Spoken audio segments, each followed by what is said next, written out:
Hi guys, എല്ലാവർക്കും പുതിയൊരു വീഡിയോയിലേക്ക് സ്വാഗതം. നമ്മുടെ സൗരയൂഥത്തിൽ മനുഷ്യനെ എന്നും അത്ഭുതപ്പെടുത്തുന്ന ഗ്രഹങ്ങളിൽ ഒന്നാണ് ശനി.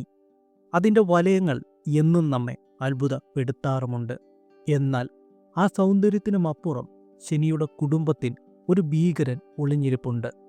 അത്ഭുതകരമാം വിധം നമ്മുടെ ഭാവനയിലെ ഡെത്ത് സ്റ്റാറിന് സമാനമായ ഒരു ഉപഗ്രഹം. അതിൻ്റെ പേരാണ് മീമാസ്. സ്റ്റാർ വാർ സീരീസുകളിലെ ദ സ്റ്റാറിനെ കുറിച്ച് നിങ്ങളിൽ പലർക്കും സുപരിചിതമായിരിക്കും. അതിൻ്റെ ഒരു വശത്ത് ഒരു വലിയ ക്രേറ്ററുമുണ്ട്. ശനിയുടെ ഉപഗ്രഹമായ മീമാസിനും അത്തരത്തിൽ ഒരു വലിയ ക്രേറ്ററുണ്ട്. അതിൻ്റെ പേരാണ് ഹേഷൽ ക്രേറ്റർ. മീമാസിൻ്റെ വലുപ്പത്തിൻ്റെ 1/3 വലിപ്പം ഈ ക്രേറ്ററിനുണ്ട്. ഒരു ഭീകരമായ ചിഹ്നഗ്രഹം മീമാസിൽ വന്ന് ഇടിച്ചതിൻ്റെ ഫലമായാണ് ഇത് രൂപം കൊണ്ടത്. ഈ കൂട്ടിയിടിയിൽ മീമാസ് പൂർണ്ണമായും തകർന്നു പോകാതിരുന്നത് ഒരു വലിയ അത്ഭുതവുമാണ്. ഈ ക്രേറ്ററിൻ്റെ സാമ്യം കാരണം മീമാസിന് ഡെത്ത് സ്റ്റാർ മൂൺ എന്ന വിളിപ്പേരും ലഭിക്കുകയുണ്ടായി.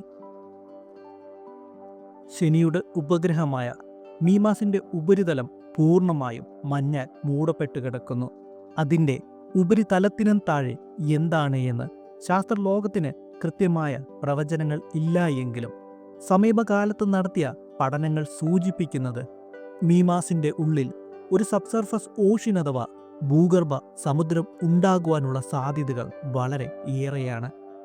ഈ ഉപഗ്രഹം ശനിയുടെ ശക്തമായ ഗുരുത്വാകർഷണ വലയത്തിൽ സ്ഥിതി ചെയ്യുന്നതിനാൽ ടൈഡൽ ഹീറ്റിംഗ് എന്ന പ്രതിഭാസം മൂലം ഉപഗ്രഹത്തിൻ്റെ ഉൾക്കാമ്പ് ചൂടാകുകയും അതിനെ തുടർന്ന് സമുദ്രവുമായി ബന്ധപ്പെട്ട് കിടക്കുന്ന കരഭാഗങ്ങളിൽ വലിയ ചൂട് അനുഭവപ്പെടുകയും ജലം ദ്രാവക രൂപത്തിൽ സ്ഥിതി ചെയ്യുകയും ചെയ്യുന്നു. വർഷം 1977 ഭൂമിയിൽ നിന്നും ശനിയെക്കുറിച്ച് പഠിക്കുവാനായി പറന്നുയർന്ന കസീനി പേടകം മീമാസിനെ വളരെ അടുത്തുനിന്ന് നിരീക്ഷിക്കുകയും ഈ നിരീക്ഷണങ്ങളിൽ നിന്നാണ് മീമാസിൻ്റെ ഉള്ളിൽ ഒരു സമുദ്രമുണ്ടായിരിക്കാം എന്ന നിഗമനത്തിൽ ശാസ്ത്രലോകം ചെന്ന് എത്തിച്ചേർന്നതും. ഒരു ഗ്രഹത്തിലോ ഉപഗ്രഹത്തിലോ ജലസാന്നിധ്യം കണ്ടെത്തുന്നത് ജീവൻ നിലനിൽക്കുവാൻ സാധ്യതയുണ്ടോ എന്ന ചോദ്യത്തിൻ്റെ പുതിയ ഉൾക്കാഴ്ചകളും നമുക്ക് നൽകുന്നു. ശനിയോട് വളരെ അടുത്ത് സ്ഥിതി ചെയ്യുന്നതിനാൽ ഈ ഉപഗ്രഹം ശനിയെ വലയം വെക്കുന്നതും വളരെ വേഗത്തിലാണ്. ഏകദേശം 22 മണിക്കൂറും 37 മിനിറ്റുമെടുത്ത് അത് ശനിയെ വലയം വെക്കുന്നു. നമ്മുടെ ചന്ദ്രൻ ഭൂമിയെ വലയം വെക്കുന്നത് പോലെ ശനിയിൽ നിന്നും ദർശിക്കുകയാണെങ്കിൽ അതിൻ്റെ ഒരു വശം മാത്രമായിരിക്കും നമുക്ക് കാണുവാനായി സാധിക്കുന്നതും. ഇങ്ങനെയുള്ള ഓരോ ഗ്രഹങ്ങളെക്കുറിച്ചുള്ള കണ്ടെത്തലുകൾ ശാസ്ത്രലോകത്തെ വളരെ വലിയ വിജയങ്ങളുമാണ്.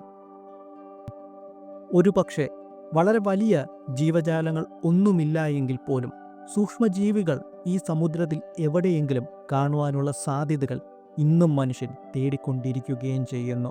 കാലങ്ങൾ മുൻപോട്ട് പോകുമ്പോൾ അനേകം പഠനങ്ങൾ നടക്കുകയും ഒരുപക്ഷെ നമ്മളെ ഞെട്ടിക്കുന്ന അനേകം വിവരങ്ങൾ ഒരു കാലത്ത് നമ്മുടെ മുൻപിലേക്ക് വന്നെത്തുകയും ചെയ്യും. മീമാസിനെ കുറിച്ചുള്ള ഈ കൊച്ചു വീഡിയോ ഞാനിവിടെ അവസാനിപ്പിക്കുകയാണ്.